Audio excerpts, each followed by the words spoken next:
यदि किसी आव्यूह में 8 अवयव हों तो इसकी संभव कोटियां क्या होंगी।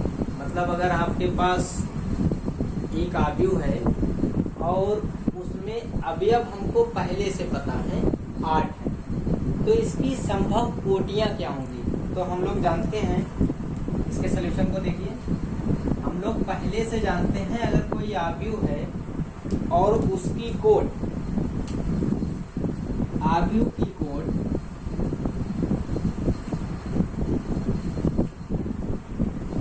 यम क्रॉस यन है, आव्यूह की कोट जो है वो यम क्रॉस यन है, तो उसमें अवयव जो टोटल होते हैं तो उसमें अवयवों की संख्या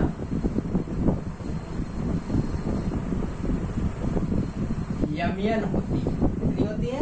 यमयन। मतलब उनकी जो गुणा करा देंगे यम और यन की, पंक्तियों की संख्या और स्तंभों की संख्या के गुणनफल के बराबर होता है।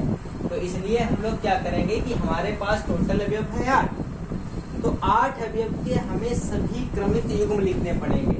तो अवयव 8 के सभी संभव कुल संभव क्रम लिखने पड़ेंगे। तो संभव क्रम जो हुए वो होंगे 1,8, दूसरा होगा 8,1, 2 हो जाएंगे। इनका गुणनफल क्या आएगा? 8 आएगा। दूसरा हो सकता है 4,2, देखो 4 की अगर 2 से गुणा करेंगे तो टोटल आपको 8 ही मिलने वाला है। दूसरा ऐसा कर सकते हैं 2 गुणे 4। तो कुल जो संभव क्रमित युग्म है, संभव क्रमित युग्म, तो वो आपके ये मिले 1,8, 8,1, 4,2, 2,4। अब इसकी कुल संभव कोटियां लिखी हैं, तो कुल संभव मतलब जो हो सकती है कोटियां जो हैं वो आपकी हो जाएंगी 1 गुणे 8, गुणे में लिखा जाएगा। दूसरी हो जाएगी 8 गुणे 1, 4 गुणे 2 और 2 गुणे 4। तो अगर किसी भी मैट्रिक्स में 8 अवयव हैं तो उनको निम्न प्रकार से कोटियों के रूप में प्रदर्शित कर सकते हैं। अब आइए हम लोग देखते हैं कि अगर कोई मैट्रिक्स आपको बनानी हो और उसके एलिमेंट के लिए कोई नंबर दे रखा हो, जैसे एग्जाम्पल तीसरा दे रखा है। एग्जाम्पल तीसरा आपसे कह रहा है कि अगर एक ऐसे 3x2 3x2 आव्यूह की रचना कीजिए। क्या करना है? आव्यूह की आपको रचना करना है,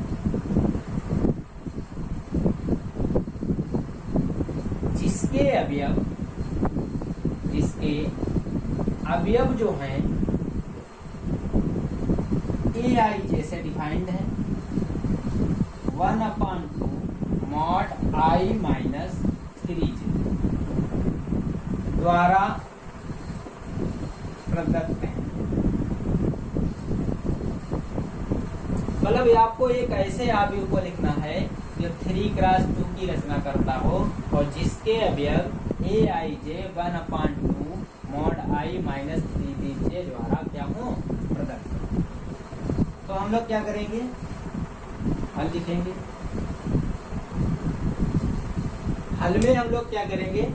पहले हम ऐसी आव्यूह लिखेंगे जनरल रूप जो 3, जिसमें 3 रो हो, पंक्तियां हो और 2 कॉलम।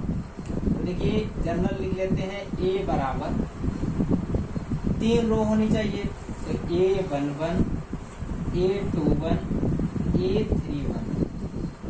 इसी तरीके से 2 कॉलम चाहिए, तो A12, A22, A32। इस मैट्रिक्स को आपको निकालना है। इसकी कोटि है 3x2। इसमें 3 रो हैं, 1, 2 और 3। कितने कॉलम हैं? 1, 2। कोट दे रखी थी 3 और x2 की रूप में लिखी हुई थी। अब हम लोग क्या करेंगे? इसमें A11 निकालेंगे। तो जो हमारा फंक्शन डिफाइंड है, इस पर हमें परिभाषित है, इस पर A11 की वैल्यू निकालेंगे। तो ए आई की जगह पर भी 1 डालिए और जे की जगह पर भी 1 डालिए, तो ये हो जाएगा आपका 1/2 आई की वैल्यू 1 -3 × 1, इस तरीके से हो जाएगा। तो ये हो जाएगा A11 बराबर 1/2, देखिए 1 माइनस कितना बचेगा, तो इसे और सॉल्व करेंगे तो 1/2 मॉड का बचेगा -2 और बाहर निकलेगा तो 1/2 × 2 से 2 कैंसिल हो जाएगा, तो इसकी वैल्यू आ जाएगी 1। क्या आ जाएगी 1। ये 1 की वैल्यू आ गई। अब ये इसी प्रकार A12 की वैल्यू निकालिए। A12 बराबर हो जाएगा 1/2, वैल्यू रखिए इसमें, आई की जगह पर हो जाएगा 1 और जे की जगह पर हो जाएगा 2। फिर इसे सॉल्व करिए। 1/2 मॉड 1 - 6, 1/2 मॉड -5, ये आ जाएगा 5/2, तो ये भी आंसर हो जाएगा।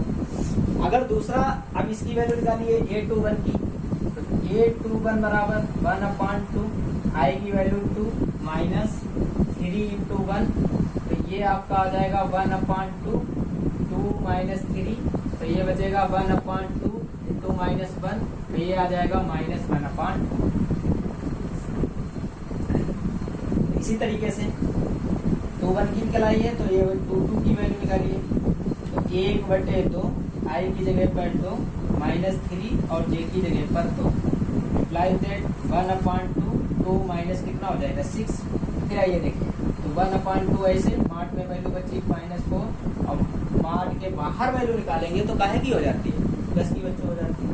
1/2 कितना आ जाएगा 4, कितना आया, तो आपका आंसर तो A22 की भी वैल्यू मिल गई। अब A31 की वैल्यू निकालिए, तो A31 बराबर हो जाएगा 1/2 आई की जगह पर है इसमें 3 -3 × 1, मार्ट का साइन लगाइए, तो 1/2 3 - 3, तो ये आ गया आपका 1/2 × 0, तो ये आ गया 0। तो ये 31 की वैल्यू क्या आ गई 0। तो एक वैल्यू और बची है, ये 32 की वैल्यू बची है, तो ये 32 की वैल्यू क्या हो जाएगी 1/2 3 - 3 × 2, ये की वैल्यू, तो 1/2 3 - 6, तो ये वैल्यू आपकी आ जाएगी 1/2 और इधर बचेगा -3, तो आंसर आ जाएगा 3/2। ये भी वैल्यू आ गई। अब A_I_J का मान हमें सब पता है, देखिए A11 की भी वैल्यू पता है, A11 की वैल्यू कितनी है 1। तो इस आव्यूह जो मैट्रिक्स है 3x2 की, इसमें इन सबके मान रखने हैं, तो देखिए इनके सबके मान हम ऊपर रखते हैं।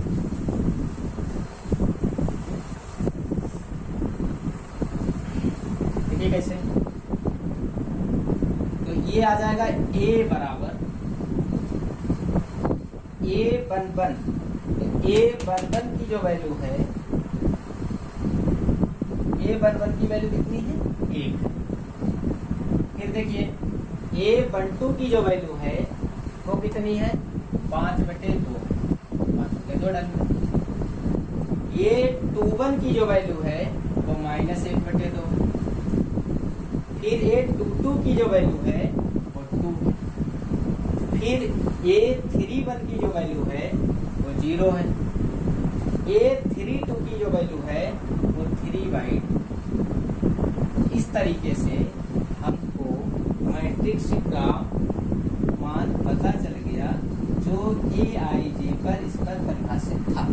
तो जो A_I_J की वैल्यू को पहले तो हम उसकी मैट्रिक्स आव्यूह जो होगी उसको 3x2 की फॉर्म में जनरल फॉर्म लिखेंगे, और जो वैल्यू होगी I जो होता है पहला वाला मान होता है और J दूसरा वाला मान होता है, जो भी मान उसका निकलेगा उसको मैट्रिक्स में रख देंगे और आपको वो मैट्रिक्स मिल जाएगी।